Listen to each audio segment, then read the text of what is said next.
Pessoal, eu me chamo Guilherme Bauer, eu sou advogado especializado em Direito Tributário Internacional e hoje eu quero conversar com vocês sobre um tema muito importante que afeta o bolso dos brasileiros, dos empresários, dos investidores e que você não pode deixar passar batido.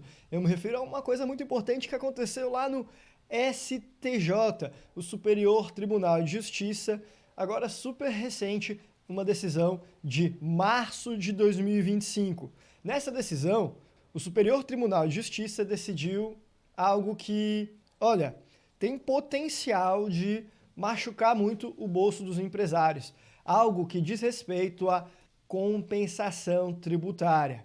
Especificamente sobre quando que você pode compensar um crédito tributário que a sua empresa ganhou o direito de fazer isso garantido pela justiça. Por exemplo, porque você lá atrás pagou um imposto a maior, percebeu isso, entrou na justiça, teve o seu direito reconhecido e aí você vai compensar o crédito do imposto pago a maior.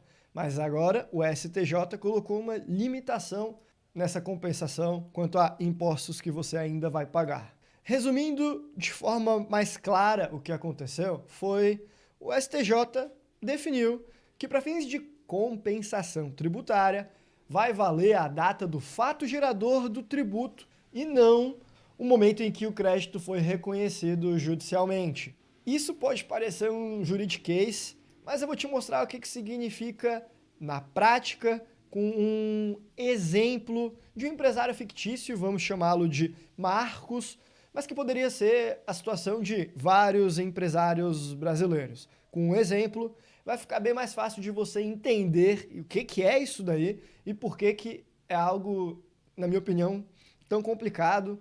Mais uma vez, o avanço do Estado sobre os ombros do empreendedor brasileiro. Especialmente nos dias de hoje, que o Brasil está numa situação econômica bastante desafiadora, com bastante incerteza. Você vai ver o exemplo e vai entender o tamanho do problema.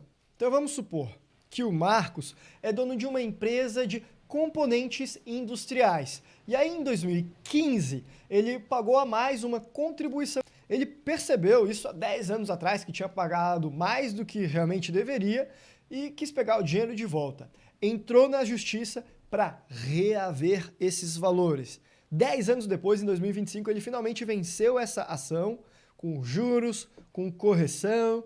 E aí ele pensou, ufa, agora sim, ganhei o direito de recuperar esse meu crédito. Eu vou usar isso daí para aliviar o meu caixa agora que a empresa está apertada, para compensar com o INSS que minha empresa precisa pagar todos os meses sobre os salários aqui dos meus funcionários. Bom, ele estava contando com isso, só que aí veio essa decisão do STJ. E agora, Marcos levou um balde de água fria. Marcos vai perceber que como esse crédito era lá de trás, antes da adoção do e-social pela empresa dele, que começou em 2018, agora ele não vai poder usar esse crédito antigo para compensar contribuições previdenciárias atuais. Ele vai precisar continuar pagando tudo normalmente. E aquele crédito antigo, de antes do e-social, ele vai ter que buscar algum outro jeito de reaver, provavelmente pedindo uma restituição direta para a Receita, o que é sempre mais burocrático e mais demorado. Ou seja, o marco temporal é o e-social. Créditos anteriores é isso daí, ficou mais complicado de conseguir fazer a compensação. E aí vem a pergunta, por que o STJ tomou essa decisão tão rígida? Bom, isso tudo tem a ver com o e-social, que foi criado ali a partir de uma lei de 2007, foi alterado pela Lei 11.457 em 2018, mas ele criou regras, restrições específicas para compensações tributárias envolvendo créditos anteriores ao e-social, gerou controvérsia e aí o STJ teve que decidir sobre isso agora. O fato é que o Estado brasileiro sempre quis separar claramente lá o que era crédito antigo, da época em que a Receita Federal não administrava o INSS, do crédito novo, pós-e-social, quando tudo ficou integrado em um sistema só. Mas isso, honestamente, é coisas do Estado. Isso não deveria prejudicar o pagador de imposto por uma questão de integração de sistemas, de órgãos, seja lá o que for que eles estão jogando de um lado para o outro. Isso é problema deles com a burocracia que eles inventaram. Então, Basicamente, isso não deveria afetar. Mas o fato é que nós temos dois mundos, um antes e outro depois do e-social, em termos de compensação tributária, de arrecadação e tudo mais. E a decisão do STJ, ela só reforçou que não dá para misturar esses dois mundos na hora da compensação.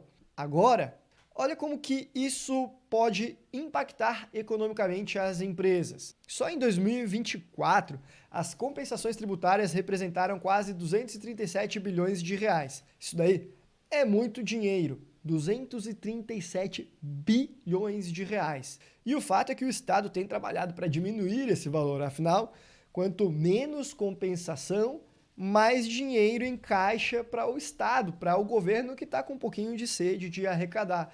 Então essa decisão veio num momento bastante providencial.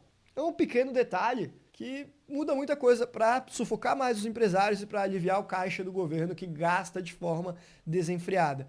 E aí vai ter que me fale, Guilherme, mas isso aí já era esperado, já se sabia que tinha esse risco, já é matéria de judicialização há muito tempo. O que tem de diferente, então? Bom, o que tem de diferente é que agora o Superior Tribunal de Justiça decidiu uma decisão que favorece o fisco, favorece o Estado e prejudica o pagador de impostos em última instância. E, olha, é uma coincidência de momentos que peculiar, talvez um pouco estranha, para dizer o mínimo, justamente agora que o Estado está precisando ali arrochar as contas públicas. Sim, e parece que ele tem conseguido, quer dizer, não arrochar as contas públicas, ele não fala em corte de gastos, mas aumentar a pressão arrecadatória.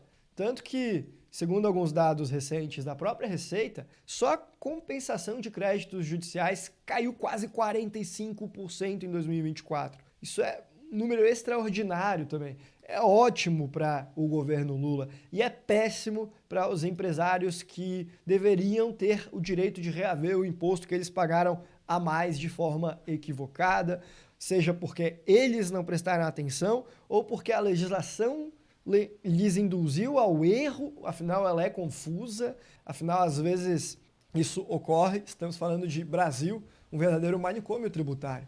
E os empresários, agora, eles vão ter menos opções de usar rapidamente os créditos que eles têm esse direito garantido. O que significa, talvez, uma necessidade de replanejar o caixa, pensar melhor no fluxo de caixa, em empréstimos, talvez em endividamento das empresas. E aí, você, empresário, precisa entender claramente qual crédito que você pode agora usar para fazer essa compensação e qual que você não pode, porque se você contava que ia poder qualquer um deles, bem, é preciso que você repense nisso daí, busque por outros caminhos de conseguir o melhor fluxo de caixa.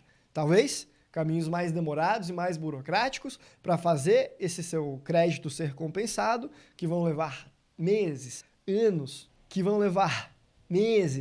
anos, e nesse meio do caminho você vai ter que buscar outras formas de conseguir se financiar. E os juros no Brasil não estão nada baixos, viu? E aí, do ponto de vista dos investidores, essa mudança afeta a avaliação de empresas. Se você tem ações ou pensa em investir numa empresa que tem muitos créditos judiciais tributários, também precisa ficar de olho se você ainda está investindo na B3, né? Porque, meu Deus do céu, haja coragem.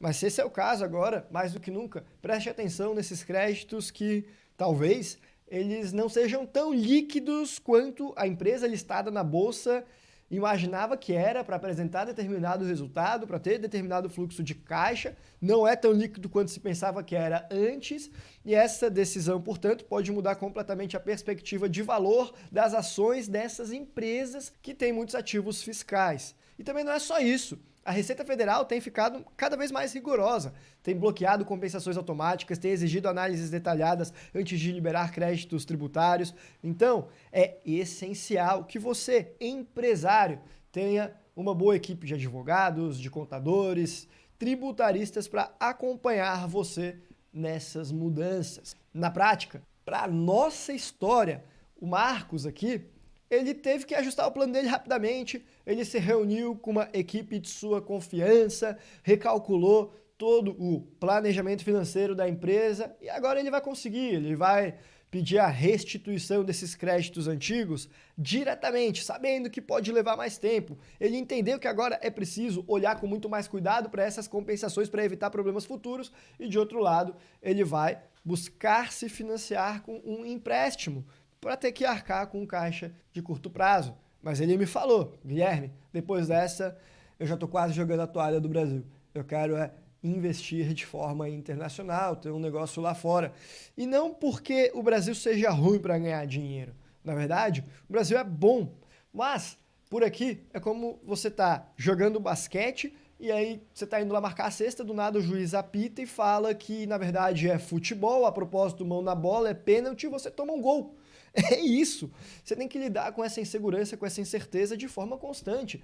E é justamente por isso que estamos falando aqui dessa decisão no vídeo de hoje. Não apenas para trazer para vocês um detalhe técnico jurídico qualquer, mas sim para mostrar como que é a conjuntura. Isso nada mais é do que um verdadeiro suco de Brasil. É uma forma diferente de você conseguir enxergar as várias nuances que envolvem a gente ter um Estado que não consegue segurar os custos, que tem uma ânsia arrecadatória, uma pressão gigantesca sobre a população e um ambiente em que as pessoas tentam lidar com a burocracia que o próprio Estado criou. E aí, na hora que elas acham que vão ganhar, elas tomam um revés. Até ganha, mas não leva. Ao menos não agora. Entra na fila e espera um pouco mais. Isso afeta o seu bolso, afeta o meu bolso, o valor do seu patrimônio, afeta o risco Brasil, afeta o planejamento financeiro de quem está diretamente, esperava contar com essas compensações tributárias, e mesmo nós que às vezes não tínhamos isso diretamente, mas é mais um pouquinho de incerteza e insegurança acrescentada no nosso país para todos os empreendedores, sempre que a gente tem uma decisão como essa. Quanto mais cedo você entender como que isso funciona e se adaptar, melhor você vai estar posicionado para viver num ambiente tributário tão complexo, tão cheio de surpresas como é esse do Brasil. Mais cedo você vai perceber que você não é obrigado a ficar 100% nele e há uma necessidade de diversificar, de construir capital de forma global. E aqui vai a minha última dica. Não espere ter nenhum crédito tributário reconhecido pela justiça brasileira e que você vai conseguir compensar. Se vier, é lucro. Mas não espere que vai dar. É melhor ser surpreendido porque você subestimou do que contar com algo que parece certo, mas é certo por alguém que não tem palavra. É dado como certo pelo Estado brasileiro, que te garantiu, mas quem disse que ele cumpre com o que ele garante? Pois é melhor você tomar ciência disso, antecipar-se, estar vários dias adiantado do que um único dia atrasado. Não estou falando que você não deve ir atrás de recuperar, fazer uma compensação de créditos, que você tenha o seu direito. Conversa com o seu contador, conversa com o seu advogado, conversa com uma equipe de profissionais experientes, porque eles vão conseguir ver como que está a sua situação fiscal e vão te ajudar a tomar as decisões estratégicas para sim, vai atrás desse crédito. Já considera aí esse cenário de consegui-lo, mas não como uma certeza, e sim como um bônus que pode vir a contar. Então, conta conosco, conta pra gente, quer dizer, aqui nos comentários, se você acha que essa decisão vai impactar o seu bolso, seja os seus investimentos ou o seu negócio. Se você nos acompanha, talvez não estava ligado sobre essa mudança aí também, conta pra gente, porque é antes tarde do que nunca. Se bem que foi recente, é de março de 2025. Se você gostou desse vídeo, não deixa de clicar no like, de compartilhar. Se você acredita que tem mais alguém que pode se beneficiar disso também, pensa nessa pessoa. Quem é? É o seu sócio? É o seu irmão que é empresário? É o seu pai? O seu filho? Olha, pensa numa pessoa e manda esse vídeo para ela. Alguém que você sabe que está fazendo compensação de crédito tributário, porque isso pode servir em grande parte. Por hoje, nós estivemos por aqui. Nós ficamos por aqui. Um abraço e até a próxima!